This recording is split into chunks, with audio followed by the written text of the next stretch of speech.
Recording in progress.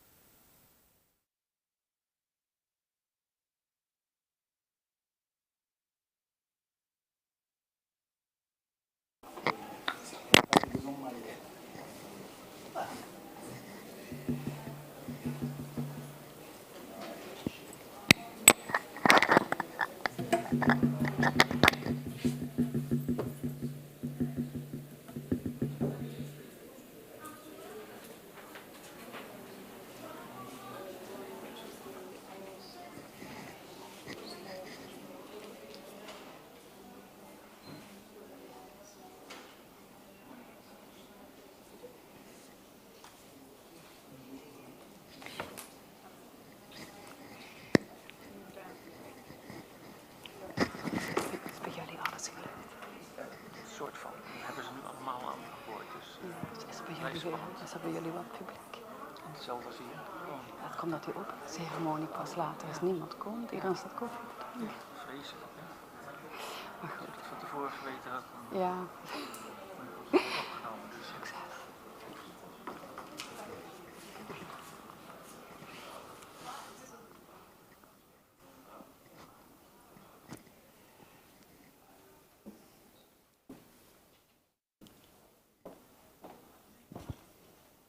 Can you start with my present? Yeah, thank you.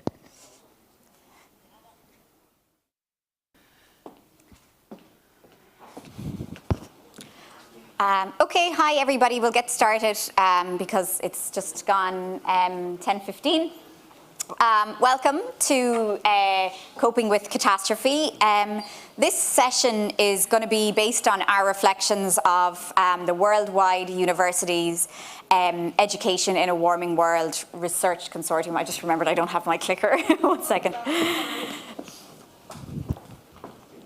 There we go. So here today is myself. My name is Orla Kelly. I'm an assistant professor in social policy in the School of Social Policy, Social Work and Social Justice at University College Dublin. And I am an environmental sociologist by training, and I do it kind of various aspects of education and climate change and sustainability more broadly. I'm joined by Maud Heinen from Maastricht Sustainability Institute, so she's here in person. My collaborator for over a year and a half now, who I met for the first time in person yesterday, so that's nice.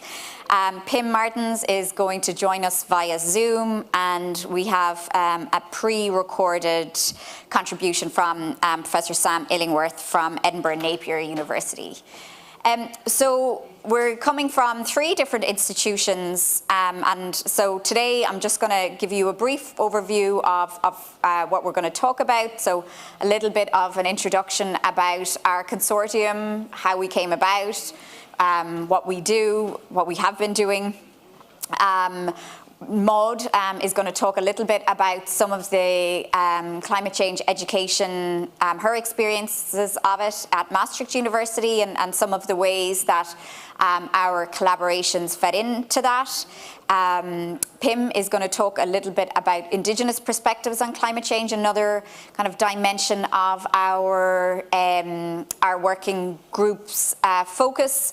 And Sam is going to, we have a video from Sam to talk about arts-based approach to climate change education.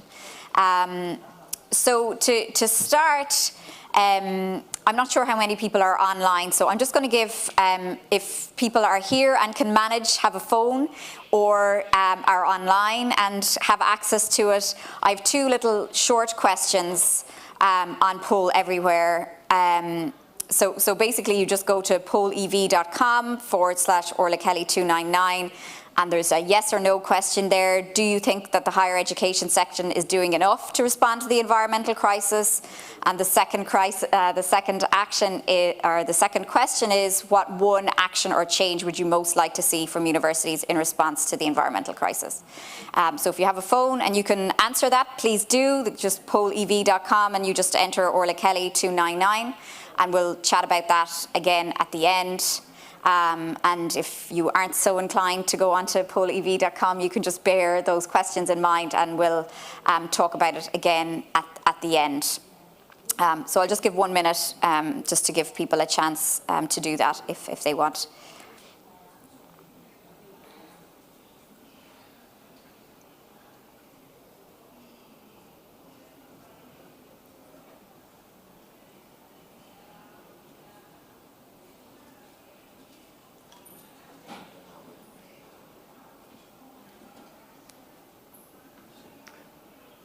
that working?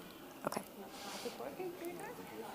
No, okay, technical difficulty with so we'll just chat about that in person at the end. Yeah, it needs you to log in. It's logged out, okay. Yeah, it's okay. Okay, so our consortium is sponsored by the Worldwide Universities Network, and University College Dublin is a member of the network, and it's basically a network of international higher education and other institutions that are trying to be a force in the developing of solutions to come to some of the world's most significant challenges. And it's really all about driving collaboration across institutions, across disciplines that wouldn't normally interact with one another. And that's how I met Maud and the other members here today. So there's 25 member universities in 17 countries across 6 continents. And then they have these WUN plus members, so kind of affiliated members who can also join in research projects. So our consortium had also had many of those members. So over 100 research projects ongoing through this network, including ours, and over 2,000 researchers actively involved.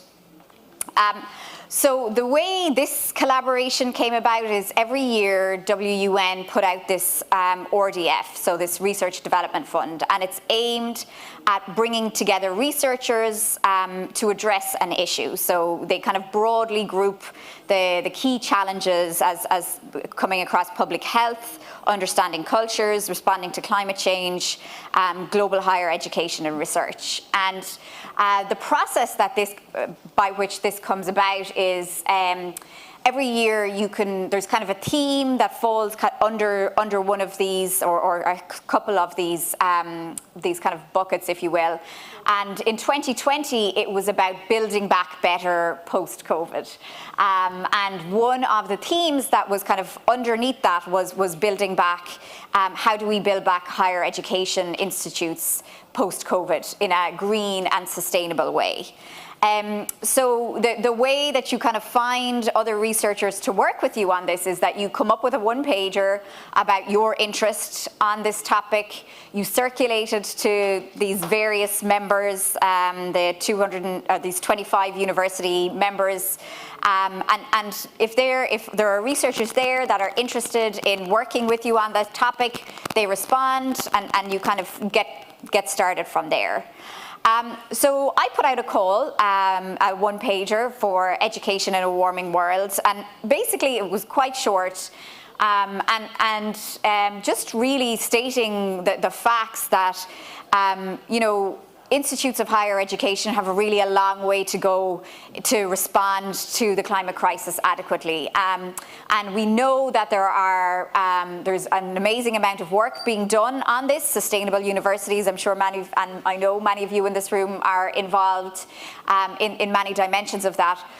But this was an opportunity to try to kind of bring together people who are working on this across different institutions. So the call for co-investigators was to build a coalition of researchers working at the intersection of the climate crisis, human behaviour and education to generate a clearer understanding of the role of education for enhancing socio-ecological sustainability outcomes.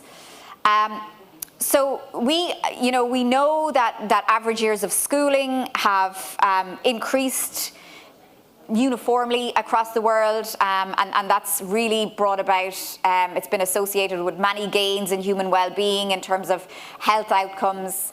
It's correlated with gains in subjective well-being. Of course, like all social institutions, education is imperfect, but we have made a lot of progress in terms of gains and outcomes.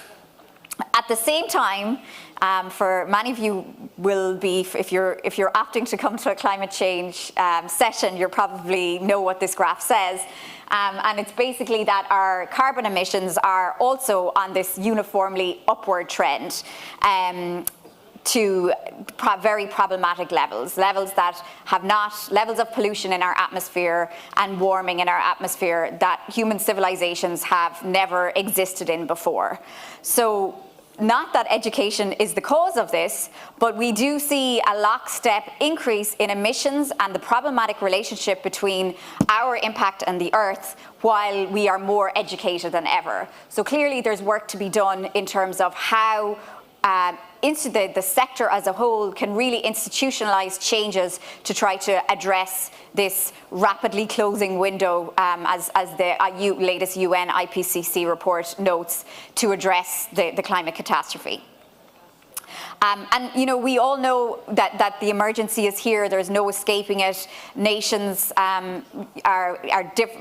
populations and within and between nations are affected differently. Lower income nations are really at the coalface, as they don't have the same funding for climate mitigation and adaptation as high income nations. But across the board, the impacts of climate change are here now, and education institutions are going to have to be prepared and continue to work towards contributing to addressing this crisis. We are all aware of this. It's very much in the consciousness. So it was not surprising that when I put out this call for co-investigators, this is a sample of many of our contributors, and there was lots of interest in working together on this issue. Some people had been working on climate change education very explicitly for a number of years. Others, like myself, had kind of taken a more macro lens. Maud is coming from a health perspective, but has been working in climate change. So we'd all been working on this issue in some dimension or other, and trying to drive a pro-environmental or a sustainability agenda at our individual institutions, but coming at it from really different disciplinary backgrounds. So this was kind of a very bottom-up collaboration. I didn't come into it kind of with a set research goal in mind or a grant application that we wanted to go for. In many ways, it might have been easier if that is what we had done. So instead, we kind of went in many different directions. But because of COVID, we had several meetings. As I said, I never met my collaborators in real life, apart from Maud yesterday. So we had several meetings. Every 2 months we would have a 2-hour session where we talk about our experience of working on climate change issues in a university setting, and kind of came up with ideas of how we could support each other in that work. The one thing we all had there was several things we had in common, but really our disciplinary backgrounds were different, our locations were different, but we were all in institutes of higher education in Western nations. So we felt that there was certainly opportunities to support each other. There was certainly a sense of responsibility that we were relatively privileged in our positioning and being at relatively well-funded institutes of higher education, and felt like if we can't succeed at driving a progressive agenda to address the climate crisis here, well, where can it be done? And it's an ongoing issue, but we all kind of were passionate about that fact. So we kind of have focused our efforts on a few different domains. So we recently released a report, Reflections from the Field, and this report, Tertiary Education in a Warming World, Reflections from the Field, built on the framework of Tristan McCown and others, who was here, who had kind of set out a theoretical framework for understanding the complex relationship between universities and climate change. We know that universities house scientists and academics who are really at the forefront of publications and research on the climate crisis. But at the same time, we also house marketing departments that are teaching and training students how to, really drive this problematic overconsumption that we have in society. So it's not clear-cut, it's complex, and a lot remains to be done. So we kind of built on the 5, I'll get into the report in a little bit more detail next, but McCown and others set out this kind of clear framework of how we think about the different modalities of universities, and we applied that to our own universities to kind of show trends and some examples of best practice that we were seeing in our universities in an effort to kind of move this forward a little bit, make our little contribution to kind of showing some promising trends. There was also a clear consensus among us that we didn't just want to spend the year working on academic publications that maybe 10 people were going to read. So we did a podcast, another podcast, I hear you eye roll, but it was actually quite, it was really an interesting part of this. So Sam Illingworth, who you're going to hear from later on in the session, hosted it, and I hosted some of the sessions too. And it was basically based on around 2 questions. And we started just with our members, the academics in this WUN Education in a Warming World Consortium. And we asked, how are you coping with climate change in your professional life? And how are you coping with it in your personal life? And again, I'll talk about this in more detail, but you know, the crisis is upon us, and it's, again, we are relatively lucky in our positioning, but nonetheless, it was an opportunity to reflect on common challenges on teaching this. As Maud is going to get into details now, it's really difficult teaching, getting into the science with students of the gravity of what a hugely challenging space we find ourselves in ecologically. About we have not managed to bend the curve in emissions in a way that we're supposed to. We're on track. We're nowhere near on track for this 1.5 degrees of limiting warming that we are aspiring to and that we need in order to limit the worst effects of the climate crisis. So it was about, we kind of used the podcast to talk about that, and also to kind of talk about strategies of how do we as educators do that in a way that's true to the science but does not leave students in the end feeling totally disempowered, and ourselves in that. So we kind of did the podcast, the report, and just different kind of side projects, if you will, around those kinds of themes. So, you know, we had several investigators from Australia, for example, who've kind of formed their own little splinter group down in Australia, who are kind of going for their own grant applications on climate change education now, and we're continuing. These were our outputs for the year, but we have kind of ongoing projects from it.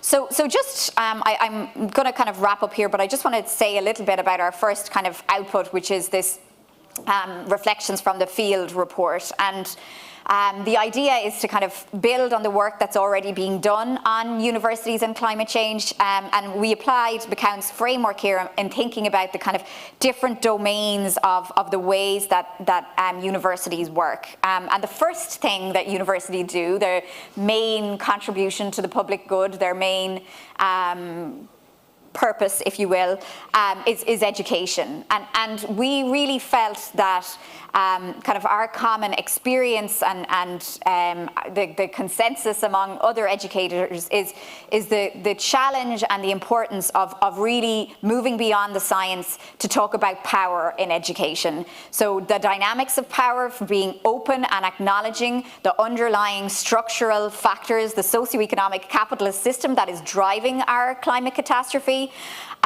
while also imparting on students not just the science, but also a sense of empowerment, a sense of agency, a sense of what collective action might look like to address this issue. We also talked about knowledge reproduction and the movement towards bringing in underserved and underheard perspectives at the tertiary level, something that is challenging to do and we've traditionally not done a great job at many institutions of education. So we'll have both Pim and Sam talk about that. We also wrote a little bit about and discussed the opportunities for climate change education as professional development. And we really thought this was key because, Maud was involved in a nursing training program and has other initiatives. You know, the window for climate action is to really kind of address the most, to really have the most impact. This decade needs to be the decade of climate action. So not only do we need to be preparing students for that, there are opportunities to engage with people who are already in positions of power within industry to try to engage in meaningful climate mitigation and adaptation efforts through research and through climate change education. So kind of broadening the education scope of universities. Now, of course, we recognize that there are some pitfalls here, and there's always the risk of that you become a greenwashing agent for some industry that is kind of looking to put a happy face on problematic operations. But we were very open about all this. And then the kind of two last parts of it, one of our members, Julia Steinberger, she's one of the main authors of the latest IPCC Working Group 3 report, and previous reports too, has a tremendously large Twitter following.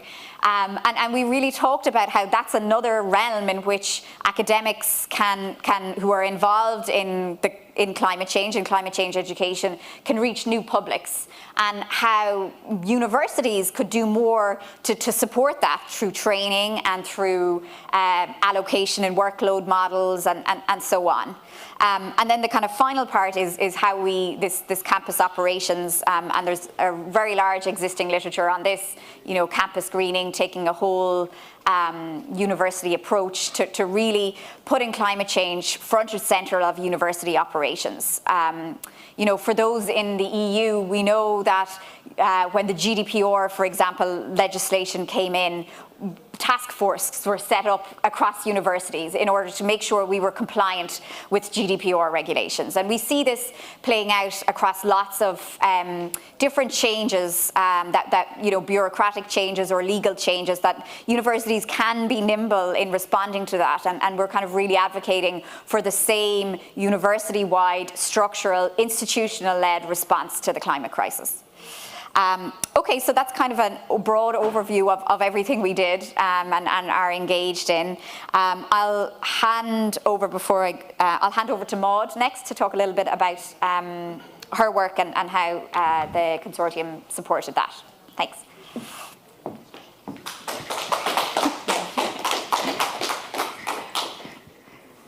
Okay. It's working? Okay. We have to switch presentations, so.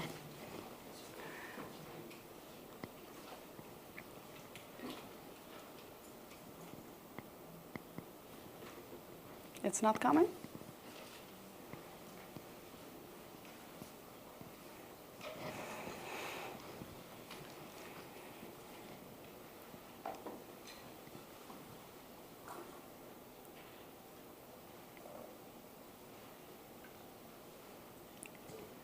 Okay. It's opening. Okay. Yes. Okay, that's my opening slide. My name is Maud Heijnen. I work at the Maastricht University. I have a background in environmental health and epidemiology, so I mostly work on topics related to climate change and health and sustainability in health and planetary health. I'm also one of the authors of the National Knowledge Agenda on Climate Change and Health for the Dutch Organization for Health Research and Development.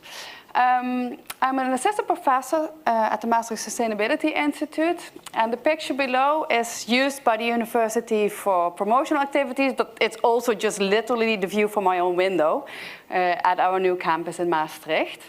But today I will talk about teaching climate change and sustainability. So as a coordinator and a teacher, I'm involved in several courses at the bachelor level in different programs on sustainability and climate change, and I'm also involved in our master program in sustainability science and policy. Our university is rather young. We started in 1976, and it is completely based on the problem-based learning approach. So all the programs in the university are based on problem-based learning, which means that we do lectures, but most of the learning takes place in smaller groups of students working on questions that they define themselves on the topics that I would like them to have a look at. And we are part of the Worldwide University Network. We're very international. Out of the sort of 20,000 students that we had in 2020, about 55% were foreign students. So really an international organization. And we have 6 faculties and schools. And my own institute is actually at the School of Business Economics. So I'm working on climate change and health at the economics faculty. So yeah, it's also indicating that we're trying to be interdisciplinary as well in the schools and in the faculties. As most universities nowadays, also our university has formulated ambitions in relation to sustainable development. And we call that Sustainable University Maastricht. And the ambition is to integrate sustainability as part of the university DNA by 2030. And I must admit, we still have a long way to go in this, but we have the ambition that students and staff will be able to accelerate the sustainable transition.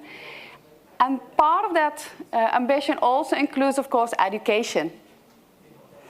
So the ambition is to integrate sustainability in all education programs. And we are trying to do that, and I'm involved in a few examples. Last year in September, we started with the interfaculty minor on sustainability, which is open for all bachelor students of all faculties. It's running, I think, in total a full semester. So that's quite an accomplishment, but it is still elective. So it is not integrated as a requirement in the core of the programs. And another example that I'm involved in is a course fully dedicated to climate change at the University College Maastricht. And I'm going to talk mostly about that course today. Because, well, as Orla also already addressed, a lot of higher education institutes are starting with the integration of sustainability and climate change in the programs. But at the same time, we see in research that especially in young people, there are quite high levels of climate worry and climate concern. And that also relates to people who are not directly impacted by climate change. So you do not have to have direct impacts of climate change to experience worry or anxiety because of climate change. And this is a paper that was published last year, a worldwide survey, more than 10,000 young people, and nearly 60% indicated that they were worried, or very worried, or extremely worried about climate change.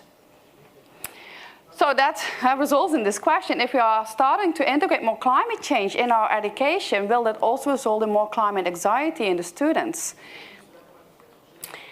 So I'm going to focus on this specific course that I'm coordinating on climate change at the University College Maastricht, which is an elective curriculum in liberal arts and sciences, which means that students can pick their own set of courses throughout the 3 years. However, if you take a social science concentration or humanities concentration, you are required to take at least 2 science courses.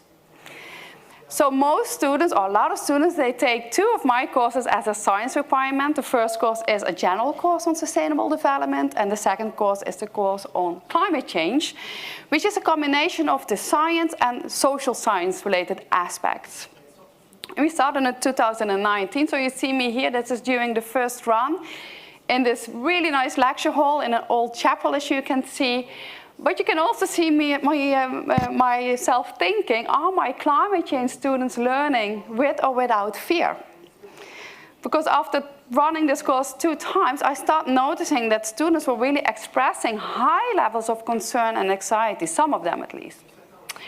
So just briefly, the course explores climate change science, some insights into modeling, some impacts, but also strategies and solutions. So it is really set up as a combination of science and social science topics. And I use this brilliant textbook by Andrew Dessler, Introduction to Modern Climate Change, because I really feel it does a really good job introducing the science to social science students. And of course, it's fully in line with the IPCC conclusions. So what do I mean with introducing the science to the students?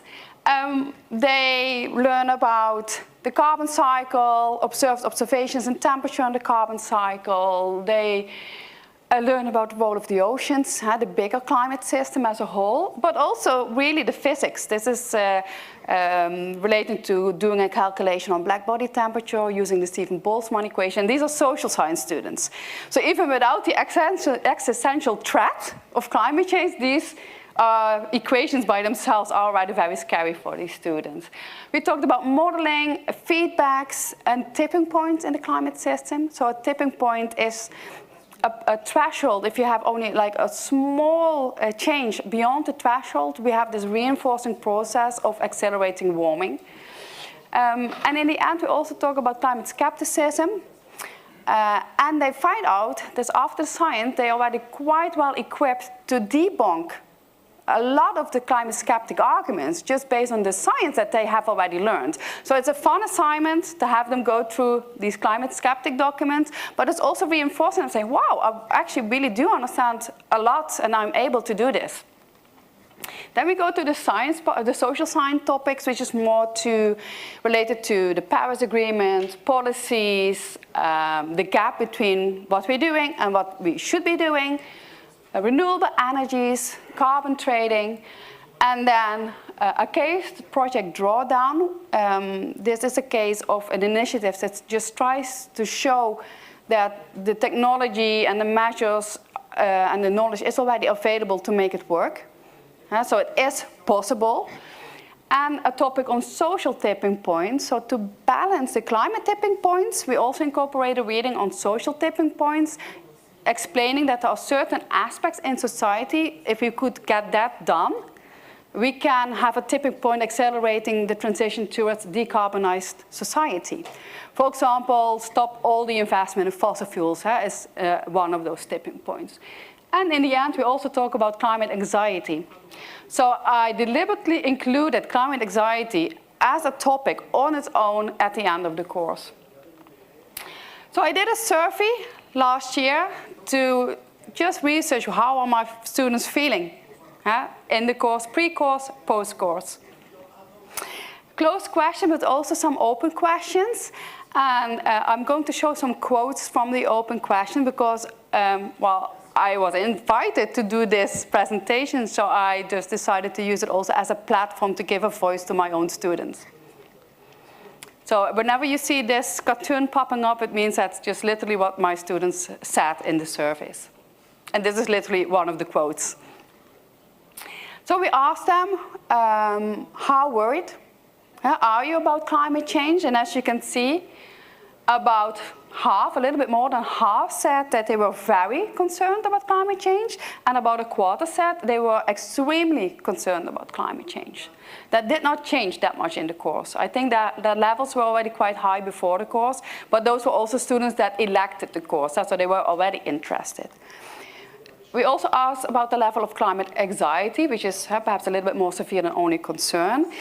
And as you can see, the proportion of students being very or extremely anxious declined a little bit, but the ones that were moderately anxious, that proportion increased a little bit. And I'm not sure why and how. Perhaps it was about the topics that we discussed, but also because they understand a little bit better what is meant with climate anxiety. Also, when we asked them, do you think that your concern or anxiety increased due to the course? Most of them said like it stayed the same or it increased. Only a few said that their concern or climate anxiety decreased during the course. We also asked for specific emotions. So you can see lots of students were overwhelmed and powerless. Let me see, over 40% felt very or extremely overwhelmed, and similar conclusions for powerless. Frustration grew, angry increased. And these were the top emotions from the survey. And also some other emotions that were expressed. Guilt, feeling guilty and ashamed decreased a little bit, but if you look at the students who indicated that they felt desperate, that increased during the course.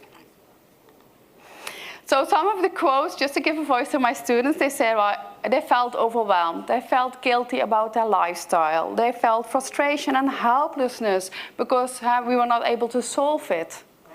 And also if you look at the last one, mostly hopelessness. I feel like it is difficult to transfer my knowledge to other people because they don't listen or understand and just dismiss it as another lecture. It's so hard to believe that there's so much evidence available, yet hardly any effective policies have been implemented. I feel depressed. Why are we doing something? Like, do something. This is how students are feeling about climate change. We also asked them, like, what topics increased or decreased your concern? So 1 would be strongly decreased, with 5 being strongly increased.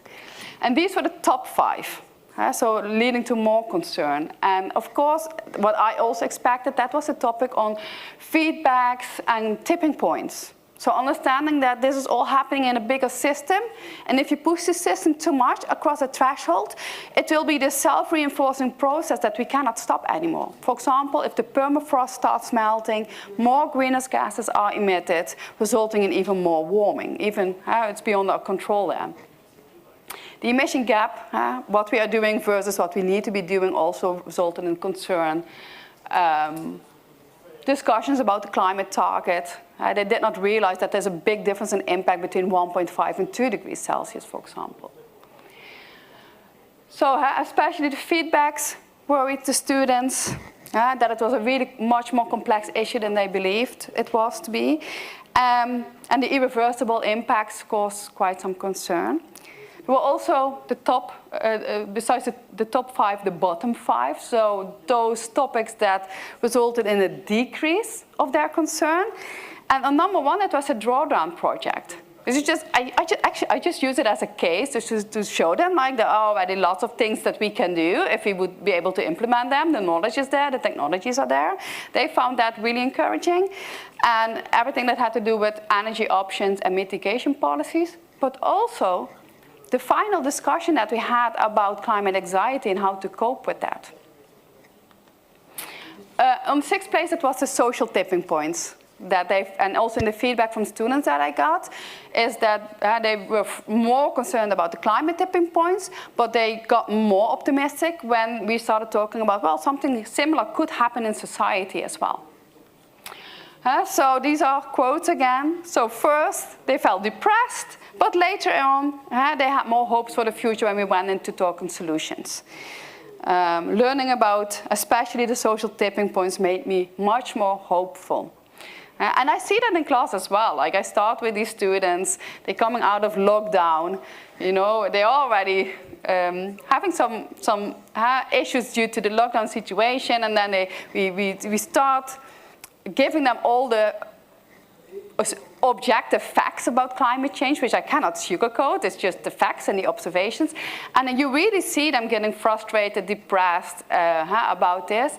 But later on, when we talk about the policies and actions that they can take, they start feeling better about it. We asked them, how do you cope with your climate worry, with your negative emotions? And this is also from an open survey question. So they talked about it with people. They focused on what is already being done. They mentioned yoga, meditation, but also trying to have a break from the news. Thinking about anything but climate change is really just blocking it as a coping mechanism. Talking about climate change in therapy was one of the comments, or eating my stress away. So I'm not sure whether that is the best coping strategy. But you can see they are trying to find a way how to deal with their worry about climate change.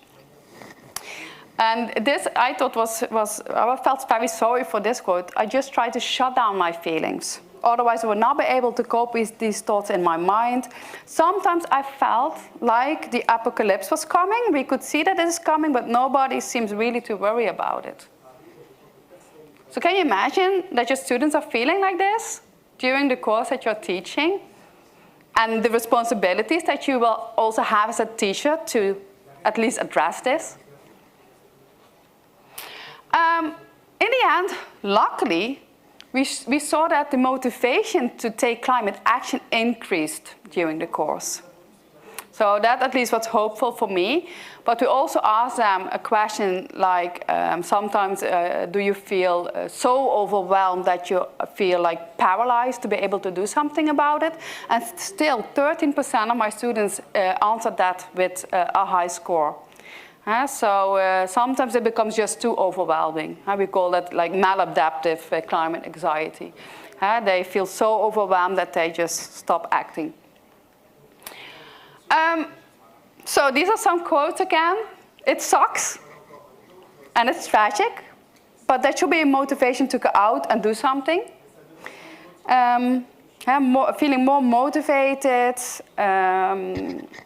worry combined with an incentive to do more things, indicating that like worry can also trigger climate action, and that's what you would like. This one, yeah. I cried a lot during the course, as I often felt like, wow, how is that not everybody knows these things? This is so important. And I decided during this course to make a sustainability master. So this student actually decided for their master to opt for sustainability. But he or she also felt that she needed to defend him or herself for making this decision. Luckily, because you're teaching them to become more knowledgeable, they do indicate that they feel after the course much more knowledgeable about climate change than before. And they also indicate that they feel much more confident to talk about climate change, to argue in favor of climate action and addressing the issue of climate change. And for me, this is the most important thing, personally. Because a lot of these students, remember, are social science students. They will not end up working on renewable energy or climate science. They will end up at governments, businesses, NGOs. But I always tell them, like, I hope that you remember my course, and that I will always be this little voice on your shoulder that wherever you will end up, and you will remember and you try to take climate action within the means and the networks and the position that you have in that job. And I do that very passionately, so I really hope that they remember that. So how do I deal with climate anxiety in the student populations? I talked to the student counselor already at the start of the course, like, hey, wait, this course is starting in a few weeks. And I provide the contact details of the student counselors to the students already at the start of the course. I also instruct the teachers to be aware of that and to check regularly with the students how they are doing throughout the meetings of the course. Also, I talk to the teachers every week, and in those meetings, how are the students doing is a regular topic. Just that I also, as a coordinator, know what's going on. And if needed, I refer students to the student counselor. Content-wise, you saw, I combine the science also with the solutions. I combine the science with social science topics. If I would just give them the facts of the science, they will all leave very depressed, I guess. So you need to make that combination. And I also mentioned, lastly, I have a full meeting dedicated only to climate anxiety. I give them readings about it and also about how to cope with it, so practical tips. And we have an open discussion. So this is a group of about 12 students with a teacher talking about these questions. How did you feel? Do you think that's normal to feel like this? How do you cope with your feelings? What did you do? Can you help others with tips? And also, like, did that motivate you more, or did you feel paralyzed? So, of course, you always have lots of topics that you would like to include in a course. So topics have to go in a course if you would like to include something like this. But it's really worthwhile. I also got that back from the students. And they said, like, it made me realize that other students have the same feelings. I'm not alone. It's normal. I feel relieved after the discussion. It helped me process my emotions. And also had helped with coping mechanisms and to have a more optimistic outlook. So I've been doing the course for 4 years, and I inserted this final session. I used it for the past 2 years. And I got really positive feedback from the students. And not all the students need it. That's not that all my students are completely depressed and anxious. But we have to recognize that a proportion really is having these negative emotions, and that perhaps as a teacher you have the responsibility to address that in your education as well. So I prepared 2 questions. I'm not sure how much time we have. Perhaps one small? Yeah? I'm not sure which one we can do. The first question is, due to the higher education institutions have a responsibility to recognize and respond to feelings of climate worry among students, in particular during climate change education? That was my first question. And the second is more like, how should we address this in our teaching? What would be other interesting ideas to explore? I'm not sure whether there are any climate change teachers here. But I shared my experience and how I try to do it. I'm just really curious how others are doing this, or ideas about how to do that. So Ola, which question would you like? I don't mind. It would be great if there are other people who do teach, I guess, the second one, to see what other strategies, if people have tried this. But I don't know if there is anybody in the room. Yes?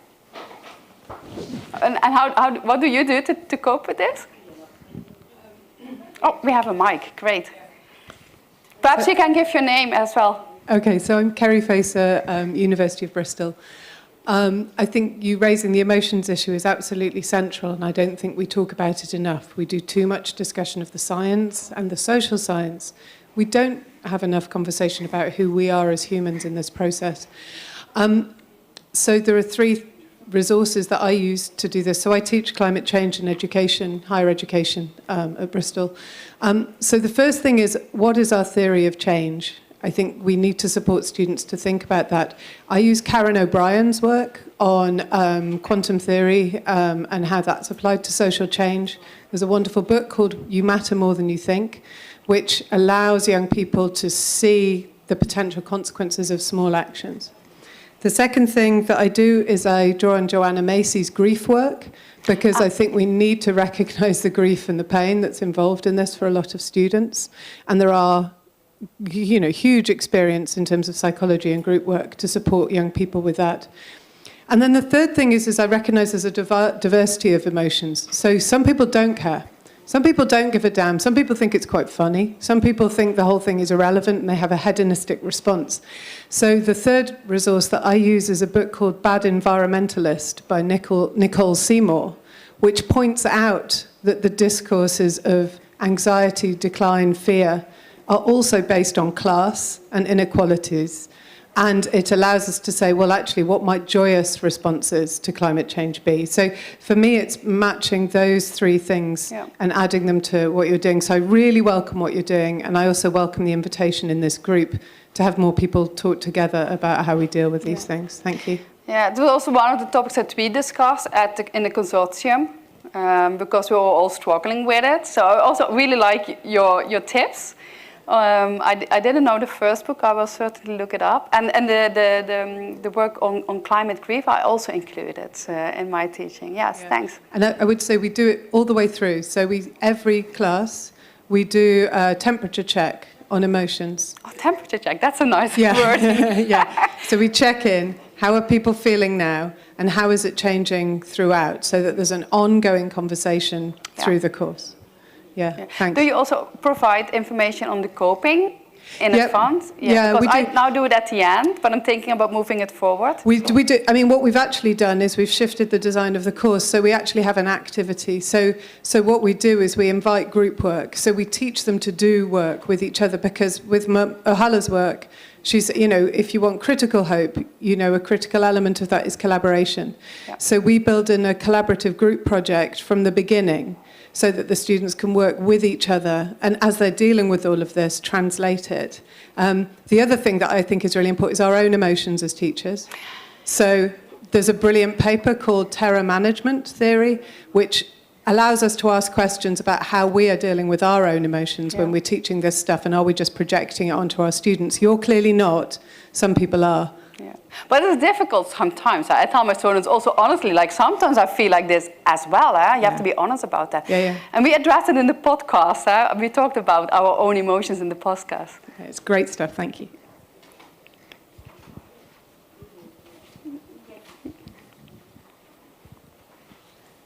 Thank you. I'm going to share my experience, but I'm not properly a teacher in climate change, but I've been asked to teach to students this year, like randomly. I'm a human rights lawyer. I'm not a climate expert, but I'm very concerned about this issue, and I needed someone, and I accepted. So I didn't thought about everything. You know, I have to set up a class in maybe 1 month, so I've just used my own experiences.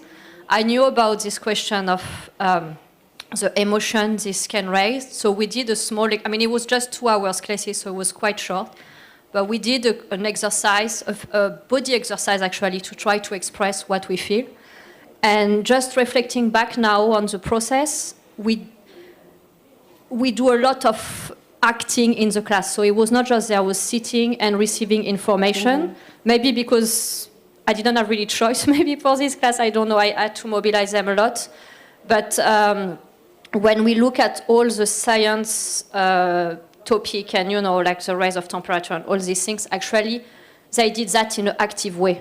So there was actually, and there's the one, it was paper there, and there was the one who wanted to draw. So it was 46 students in this class. They started to draw by group and make a drawing with color, and even, depending on the group, maybe more positive or negative, but there was a kind of game in doing that could be strange initially, but what was interesting, it's at the end of the class. So I think it was a way of, speaking, exchanging, discussing that. At the end of the class, I wanted to keep it on the wall for all the rest of the semester as a remember of, the discussion. So I noticed that, like being engaged, they had to do a group exercise, so this was not a choice, they had to do it, so I think it helps. They choose their topic, and I was quite impressed about why they choose. So it all was super positive and how we can address the change. And I had to give them this exam at the end, which I'm not a teacher, so it was very strange for me. Like, I need to give exam, okay. But because I wanted this to be interesting for me as well, I think, I asked them to write a letter for the president of university about setting like a kind of council to discuss that, And some students come back to me and thanks for the topic. Even the director of the master, he wanted to read the letter. And I'm still reflecting on that because I didn't thought before all my strategy. I'm just looking at it back now.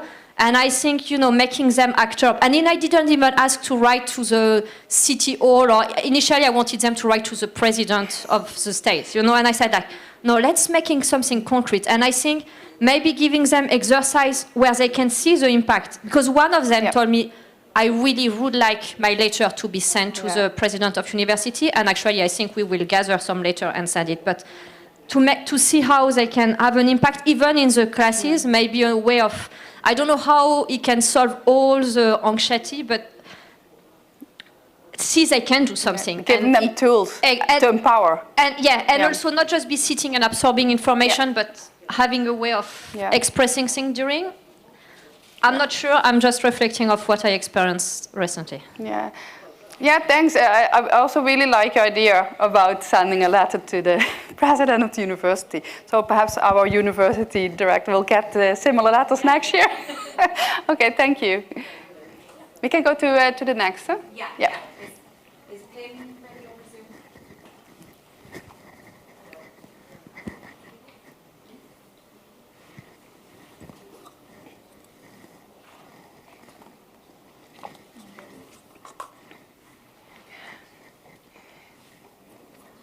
Do we need to introduce him?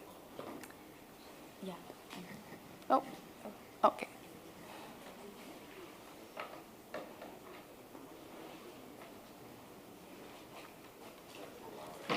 Oh, we cannot see the video of Pim.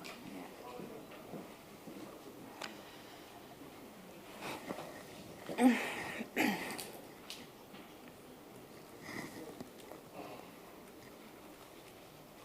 it clear? The rush? No, it's really good. Okay. Hello, can you hear me? Yeah, but perhaps a little bit, can you turn up the volume a little bit?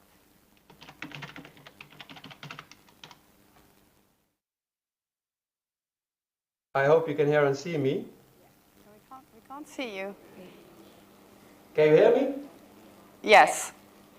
Can you hear us though? And we can see the slides, but we cannot see your video Oh, webcam. well, I have my video on, so it Yeah. should be...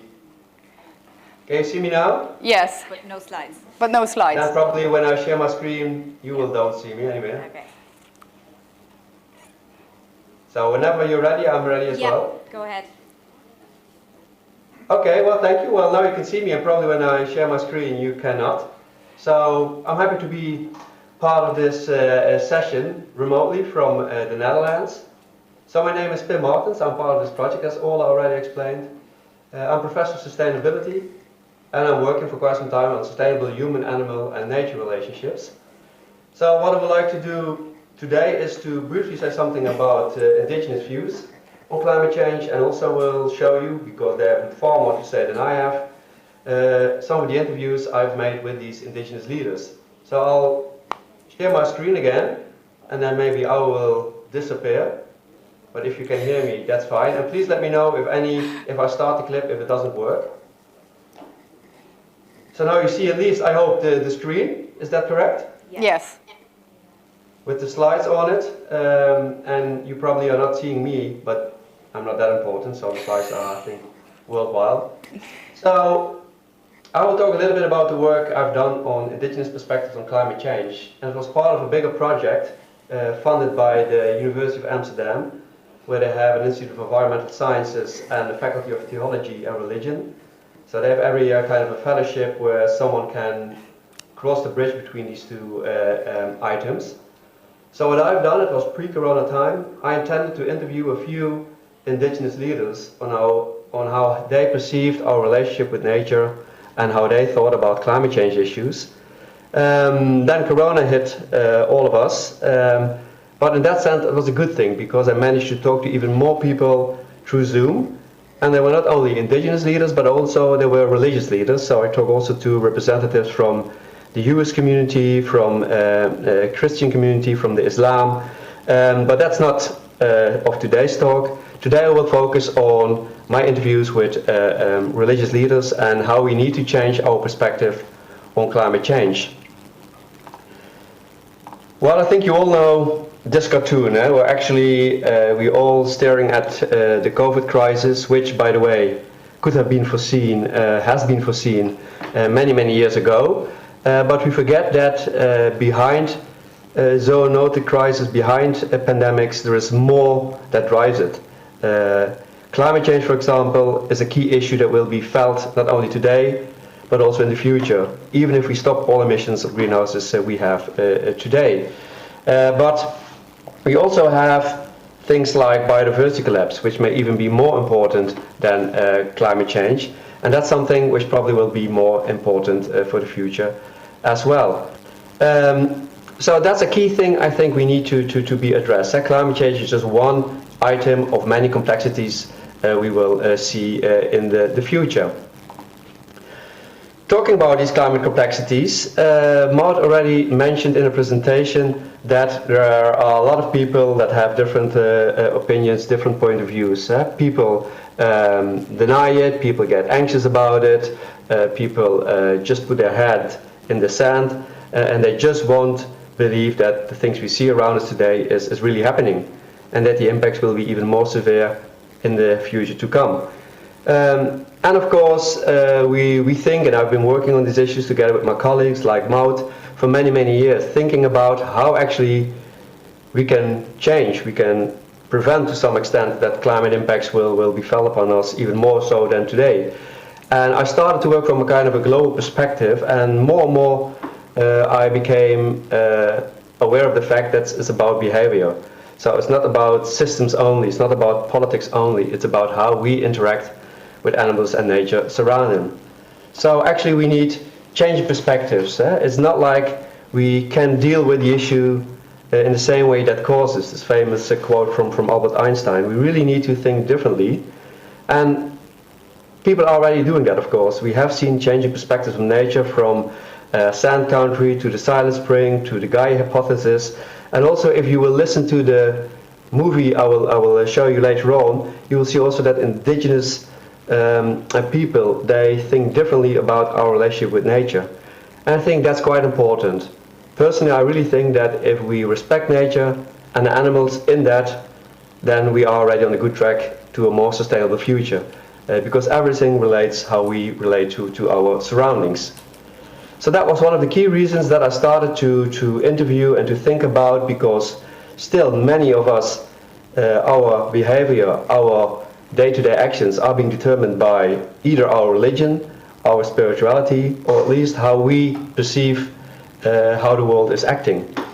So I took the entry point of indigenous and religious leaders, and of course in many of these religions and also indigenous stories, our relationship with nature has already a very important voice.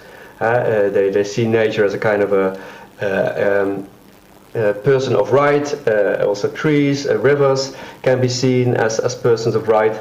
And these are just a few quotes from a Buddhist monk and from Aboriginal elder, actually addressing this close relation they feel with nature. So again, I talked and interviewed by Zoom these people, from a Maasai warrior to an Orthodox priest, from a Hindu prince to Chief Phil Lane, a Native American.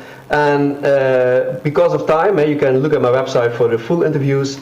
I just want to show you a 10-minute clip on the interviews I have with two of them, namely Angagwak, he is a shaman from Greenland, bottom left, and Chief Phil Lane, specifically on how they think about climate change. So I will start the clip now. Just let me know if the sound doesn't work. It should work, but there's always a surprise. And then afterwards I will get back with some reflections of myself on that. So this is the clip I shortened in from a fuller version available on my website. You should hear sound now. If not, just let me know. Yeah, we hear it.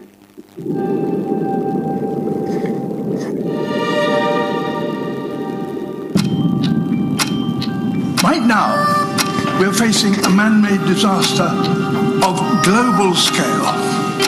Our greatest threat in thousands of years, climate change.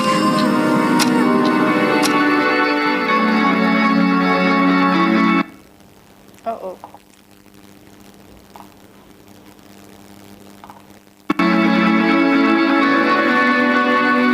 So that's where I come from. I come from Greenland. The village of my grandmother is about a kilometer just west of the big ice. But when I came to visit her land, the wall of the big ice was more 1,500 meters.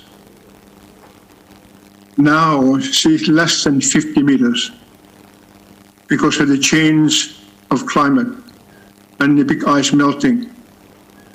And that little river, which comes from the big ice, most of the summers now, she will carry more than 1 million liters per second of melting ice water. Died. So now I'm the oldest one, so it is now my land, which I have to take care of for the rest of the generations to come. It's right at the edge of the hunting grounds. And it's so interesting because the caribou and the musk oxen migrate from the south and to go north. And then on the other side of the mountain with the blackface, there's a big valley down there where they give birth. They used to give birth on our land, but because of climate change, they moved further north. Because the plants started to grow and blossom before the babies are born, baby animals are born. So they had to adjust. So they went further north to be able to give birth when the buds are just opening up. It's so interesting to watch them, how the adaptability of the animal world to the change of Earth, which you and I, we will have a hard time with. We don't pay attention to the animal world, and we don't pay attention to the plant world. And we just know where the mountains are, where the lakes are. But we don't pay attention to those who are important. Because in my family, that we depend on these animals. And in the beginning of the climate change, baby animals were dying because once the butt is open, it becomes too difficult for the babies to chew. So they were dying until they adjusted themselves and found a better place to give birth. And it's so interesting to watch them and realizing how important it is that you and I, we really need to pay attention to not only to ourselves, not only to the animal world, not only to the plant world, not only to the mineral world, but the elements we live with, or the water, or the fire, and the winds. And the winds brings rain, snow, ice pellets, and everything which the Arctic brings. So it's so important. So we have many ways to do things differently, because our grandchildren need the nature and the inhabitants of that nature, which is the animal world. We have killed the diversity of animals, and because of climate change, the insects are dying. And of course, when insects die, how can the flowers become flowers? It's impossible for this to become living and regenerate without the insects. Notice that I carry my medicine. This is a claw of the polar bear. That's the biggest four-legged animal in the northern hemisphere. When she stands up, she is 4 meters tall, and they are 4 meters apart. So she is really big. In the old days, the male would be weighing 600-700 kilo.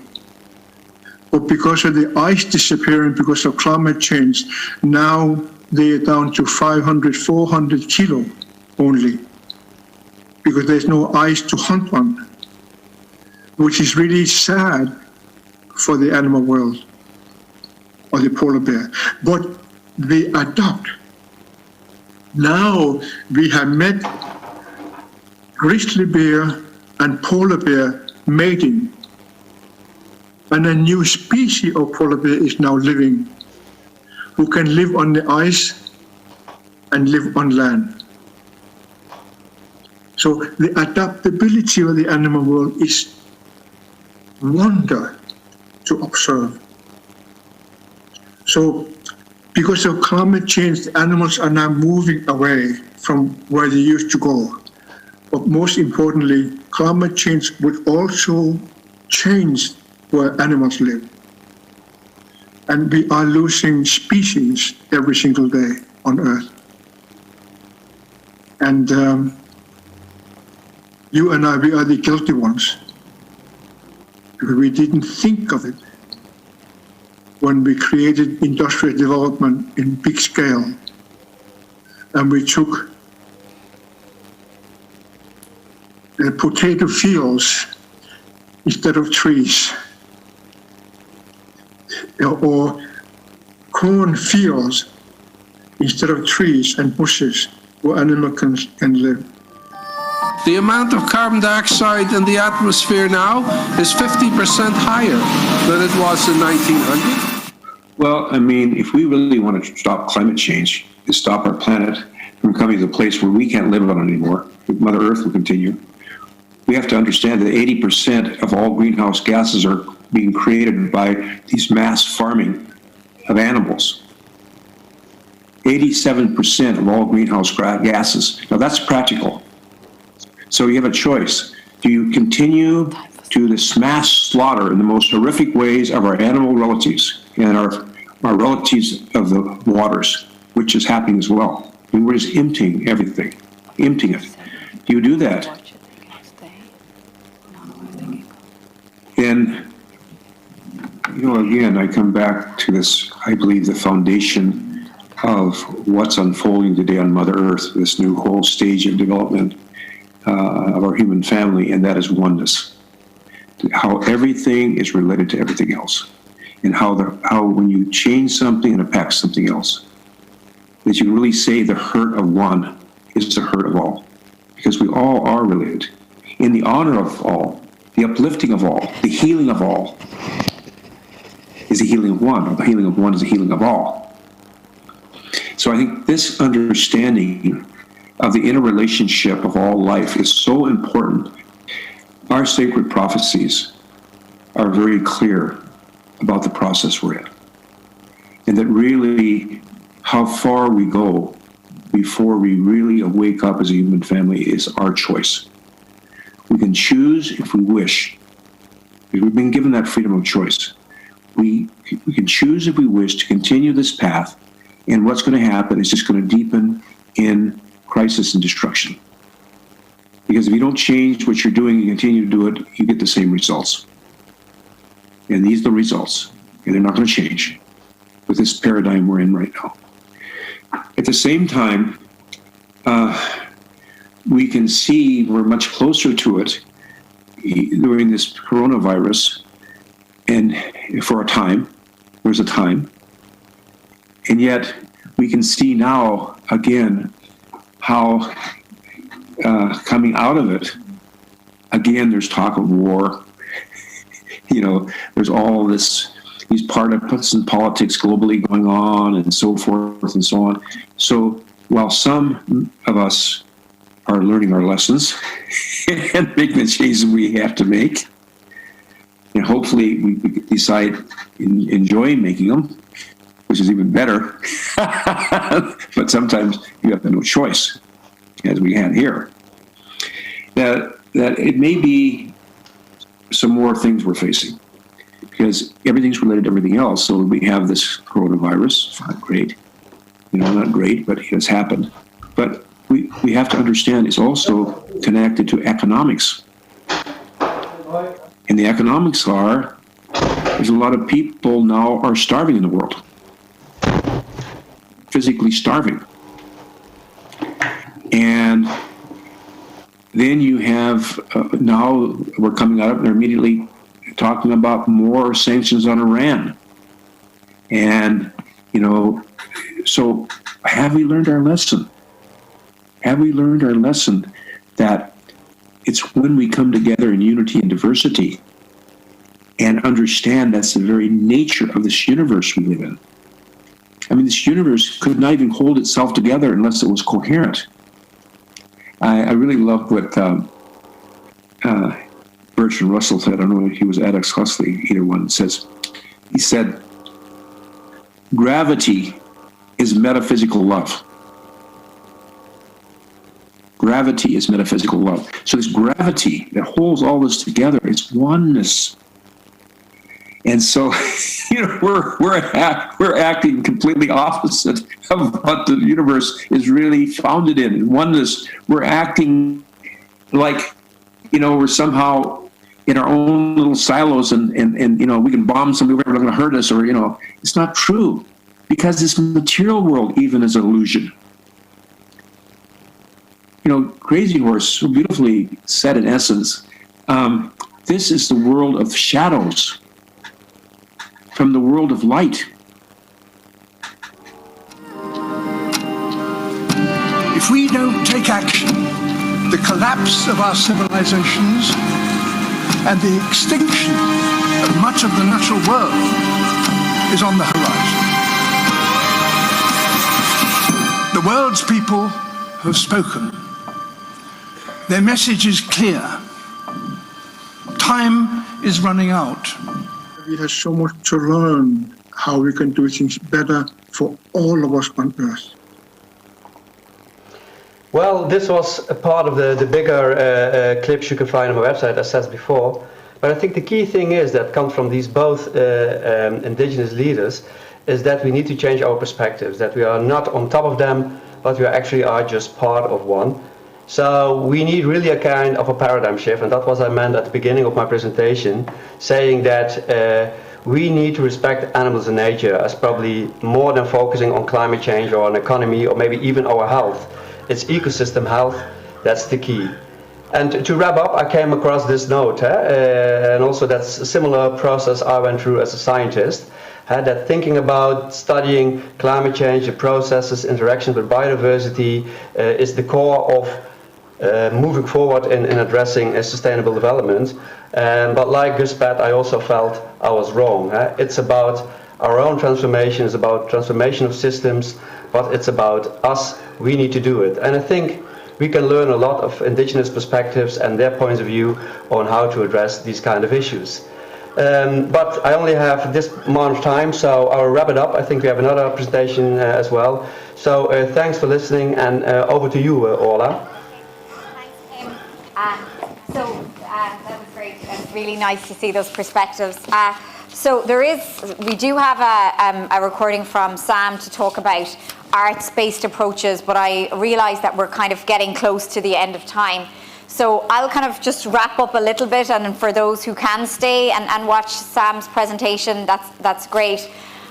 So I just, to kind of reflecting and kind of bringing this all together, it's clear that there are many of us working in this space, and be it Pim's work bringing in Indigenous perspectives as a tool to and using media to bring it into the classroom, or as you're going to hear from Sam, working on his research on science communication and using poetry and arts-based approach, another avenue to bring that into our classroom. We are all working on this in our own ways, but certainly this network that kind of WUN facilitated for us, and there's lots of parallel kind of initiatives happening in other places. Certainly the key takeaway is that this is a big issue. It's not going away, and there are many ways that we can enhance the teaching and learning of students, that we can enhance how we go about dealing with this professionally and personally. And a lot of that, we can learn a lot from each other's approaches, and there's a lot of scope kind of for this bottom-up kind of work. It's great to think about universities and climate change and sustainable universities from this very broad picture, and we need that, but we also need to kind of come together and kind of workshop, even hearing after Maud's presentation, the participant talking about, how the different methods that we've used in classrooms and so on. So, I know I've been grateful for the opportunity to work with people from a different discipline to me who are doing these innovative things. And I think we should all try and grasp every opportunity we have to kind of learn from each other and work collaboratively, because much like the lessons that we're trying to learn from this kind of ecological crisis, we are in this together, so to speak, and the more that we can kind of help each other work towards and empower our students and ourselves and our institutions to work towards this kind of common goal of climate action, be it in the classroom or beyond, the better off we all will be. So if you want to just play that video for Sam, for everybody who can stay and watch it, that's great, and thank you all for your attention. Yeah, Maud. Oh yeah, also the podcast. As I mentioned, part of our work was coping with catastrophe, it's called, and you'll find it on all the podcast platforms, and we talk about what it's like but what motivates us personally and professionally to kind of work in this space, how we started working in climate change, because some of us came from diverse fields, and kind of talking about both teaching and many of the things, as was noted by one of the audience members, the emotions part of this is often under-acknowledged. We need to be attentive to how students are getting this message, how we need to be responsible for our delivery of that, and how that's taken on board and how that can be supported institutionally. But we're also human beings in this, and the reason that not to be navel-gazing academics about it, which of course we are a bit, but the reason, it was helpful for us to talk about how we cope with climate change in our personal and professional lives is that, very often we're just names on papers, this report on climate change education and this report on whatever else. And you know, at the end of the day, you're human beings, and both for our work, but also to humanize the message to lift the veil of where these reports come from, to build trust in science and to build trust and faith and relationships in kind of coming together for this issue. I think it's really important to talk about these things, to talk about where we're coming from, to talk about how we feel, and so on. So the podcast is a step towards that.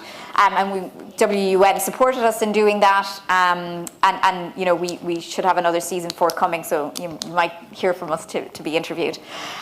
Okay, that's. How many episodes have we We've 13. We've one season released so far. Yeah, when we start recording. Yeah, so we'll hear from Sam, and thank you if you can stay. That's great.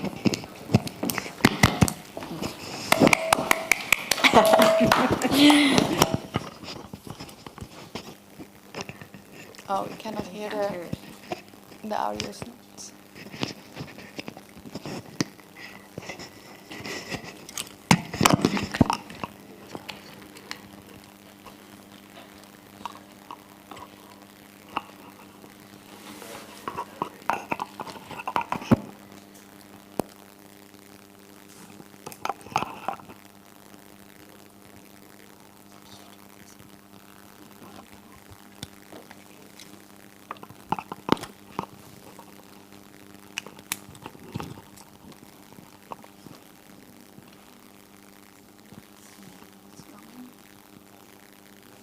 Is it working?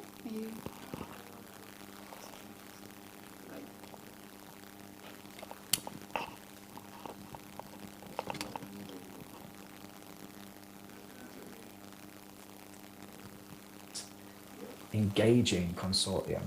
And the thing that I'd like to be to address the climate crisis. And by using an arts-based approach, what we do is we help to shift the role of the more knowledgeable other, Vygotsky says. So this idea of creating opportunities for dialogue within the classroom and beyond. So there might be an instructor or a teacher, but they're not the only more knowledgeable other. They're somebody who is bringing a degree of knowledge, but whom is the focal point for dialogue to emerge. And it's through that dialogue that agency and change can take place. So when we talk about an arts-based approach, or certainly when I'm talking about an arts-based approach here, what I mean is using the creative practices such as poetry, such as sculpture, such as games, such as fine art, as a medium through which to engender dialogue and a lens through which to reconsider the position of the human with that human environmental relation. So what does this look like? Well, I just want to share some poems and to demonstrate really how we can think about using poetry as a starting place for dialogue in the classroom and beyond. And this is a poem by celebrated American poet Robert Kelly. He says that science explains nothing, but holds together as many things as it can count. Science is a basket, not a religion, he said. A cat as big as a cat. The moon, the size of the moon. Science is the same as poetry, only it uses the wrong words. I think that's a really humorous poem. I like the idea of a cat being an SI unit of measurement. How long's this table? About 2 cats. But what I also really like is that Robert Kelly makes explicit this idea that science doesn't have a monopoly on original thought or the solutions to wicked problems. And the environmental and climate catastrophe is a global interdisciplinary wicked problem. And in order to solve that, we need a real diversity of thought, not just diversity in terms of protected characteristics, which is incredibly important, but also diversity in terms of discipline. Poetry and science, the arts and the sciences, the arts and the humanities, they're not mutually exclusive entities, but rather they are complementary disciplines that enable us to better understand the world and the way in which we live. And so this poem really helps to position the role that poetry can play in helping to reframe and reanalyze what the climate catastrophe is and our role in halting it. The other thing that poetry really brings, and that we've seen in evidence in the classrooms that we're teaching, is that when we talk about climate change, the climate catastrophe, global warming, these are very esoteric concepts to many people. And one of the ways in which we can make them less esoteric and more actionable and more real is by helping to localize them. So we know that people are affected by climate change and the climate crisis and the climate catastrophe now, not 10, 20, 30 years in the future, but now. But we also know that not everybody right now can see in their immediate vicinity the explicit effects of this catastrophe. So the role that poetry can do is it can help to personalize and it can help to localize that issue. And by localizing and personalizing, we can take a global esoteric concept and make it into something personable and actionable. To give you an example of this, this is a poem called April the 18th, 2011 by the poet Richard Catravas. It's snowing in southwest Michigan. Such weather is unusual so late. The trees are squirting buds that advocate for green profusions that yesterday began to grunt and poke and strain toward full-blown spring. Now fleece the trees a January start. Though clocks sprung forward, hedge against the dark, we hear the areas our misery sing, when darkness is a slave to all that white. If global warming is the fangs of doom, I see its poison wafting from this room. The future will be mottled, if not bright. Perhaps I'll die before the killing trend. I hear my children's voices on this wind. And for me, that hugely personalizes and reframes the climate catastrophe into a language that is different to that of research journals, that is different to that of media outlets, into something personable, into something actionable, into something specific. This is what the poets saw out of their window on April the 18th, 2011. This is the effect that they are seeing, that the climate catastrophe, the climate crisis is having on the way in which spring occurs, on the way in which our environment was observed. So poetry is this really powerful way of repositioning, of reframing, and starting to enable dialogue to take place in the classroom and beyond. Another arts-based approach that I'd like to talk about briefly through a case study is games, and specifically analog games. So a term that we hear a lot in communication studies and public engagement is co-creation. Seems a bit of a buzzword sometimes. But co-creation, really, when people use that word, I don't think they're always co-creating. I think they're making something and then asking others to comment on it. However, co-creation, as I've talked about previously with poetry, we need co-creation for solutions of the climate catastrophe. So what that means is we need to involve everybody throughout that whole process, so that we can listen to the needs, the experiences, the knowledge of a non-scientific audience in co-creating potential solutions.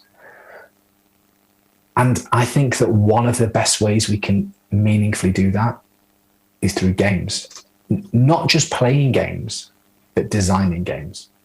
So games design, and I'm talking here about analog games, so card games, board games, role-playing games.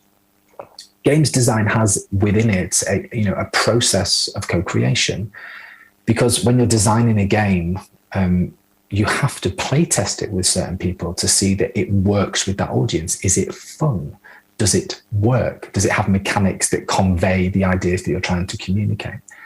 And so over the past few years, my colleagues at Manchester Metropolitan University, Dr. Paul Wake and myself, have been working with a climate charity in the UK called Possible to create this card game called Carbon City Zero. And we co-created this game with a variety of different stakeholders: students, policymakers, activists, local community groups. And the idea was that we wanted to listen to what their needs, their expectations, their understandings were of what it meant to be a zero carbon city. What does zero carbon mean? What does net zero mean? And so we listened to these needs and we co-created this game together called Carbon City Zero. And in this game, you basically play as a city mayor and you're trying to compete with one another to become the world's first zero carbon city. And we launched the game and it did really well.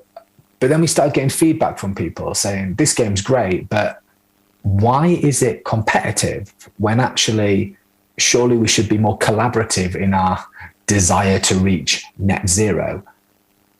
To which point we thought, yes, that's a very good point. In the true nature of co-creation, we're going to need to listen to that and redesign the game.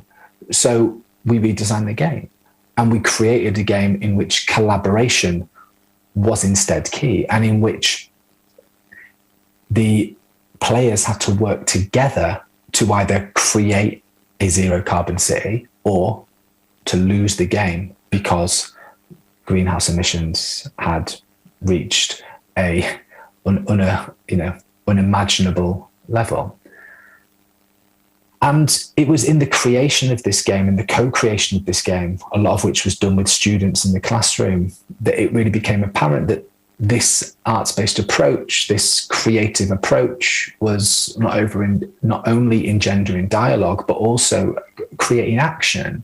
Because it was in creating this game that we were able to understand what the needs of our audience were, what the experiences of our audience were, but also, what they wanted to do and how we could engender and enable that to take place.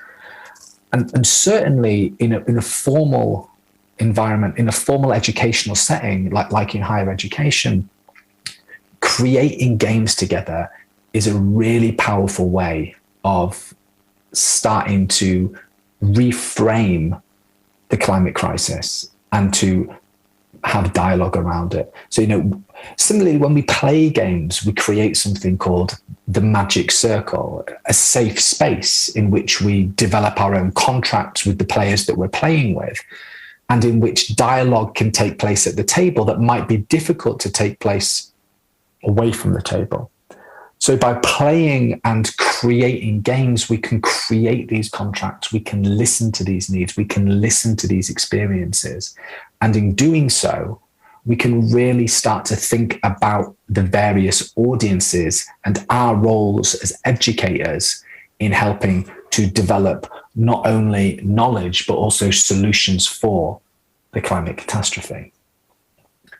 So in terms of specific recommendations for the classroom, I think that you can explore hope that the arts can create spaces for students as partners.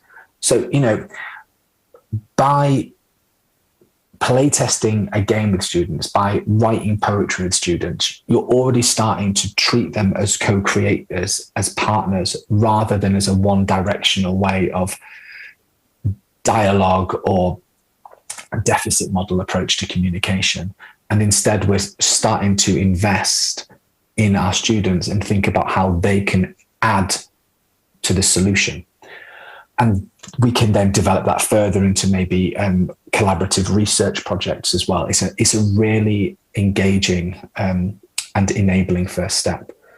Secondly, I'd really recommend developing assessments that encourage students to use an arts-based approach to interrogate the climate crisis.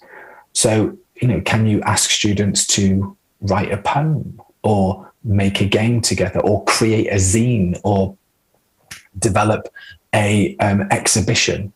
And, doing this will not only enable the students to reframe the problem, it'll also encourage them to think about their own interests away from science or the other disciplines that they teach as well. And again, give further agency to the students to want to find out more and develop meaningful change in relation to the climate catastrophe. And then finally, I'd really recommend looking for interdisciplinary teaching and learn opportunities that break through institutional silos. So, by creating an arts-based approach to learning and teaching with regards to the climate catastrophe, if you're a science educator, then you can go and work with creative practitioners in your own research institute or in your own teaching institute to think about how you can collaborate together. And, me and several others in the consortium have done this. And by doing this, you're able to then influence your own practice and think about how your own practice can break through those silos as well.